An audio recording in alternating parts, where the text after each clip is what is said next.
we are working on round the clock to ensure that the farmers, they are getting the right seeds, and those who are selling fake seeds, we are going for them.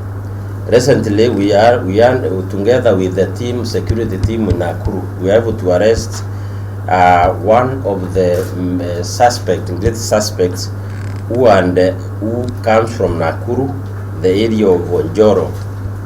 And this person and about 60,000 Kenya empty seed packets for the maize, and also some empty bills for the seeds, some machines, even fake kefis stickers for the seeds, and also some maize that were the seeds which are fake, which worth over 12 million, around 13 million Kenya shillings, and these were to find their way to the market.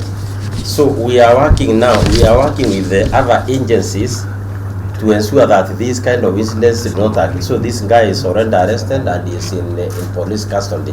So far we have a number of people who have been fined, others are in prison because of this, and the fine can attract up to $1 million or even 2 years imprisonment. Because those people who are committing the crime of sin, we call them, they are like actually economic saboteurs. They are contributing to food insecurity, and therefore we are taking this matter seriously because we want to promote agriculture, the productivity, improve the food security in the country. In fact, we are here in Mombasa also as Ambund, and one of the things that we are looking at is the risk. And these are some of the risks we realize, the risk in terms of the productivity. How do we manage the risk? How do we ensure that these kind of things do not happen?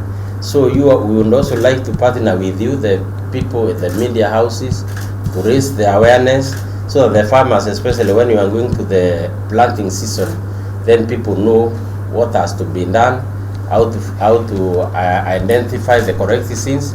Like in every packet of the seed, the seed package, it has the level of kefis where somebody can scratch. You scratch and then you can send the message to the 1393. That is a short code message. Then the message can tell you whether the seeds that you are getting out, that you are buying, they are correct seeds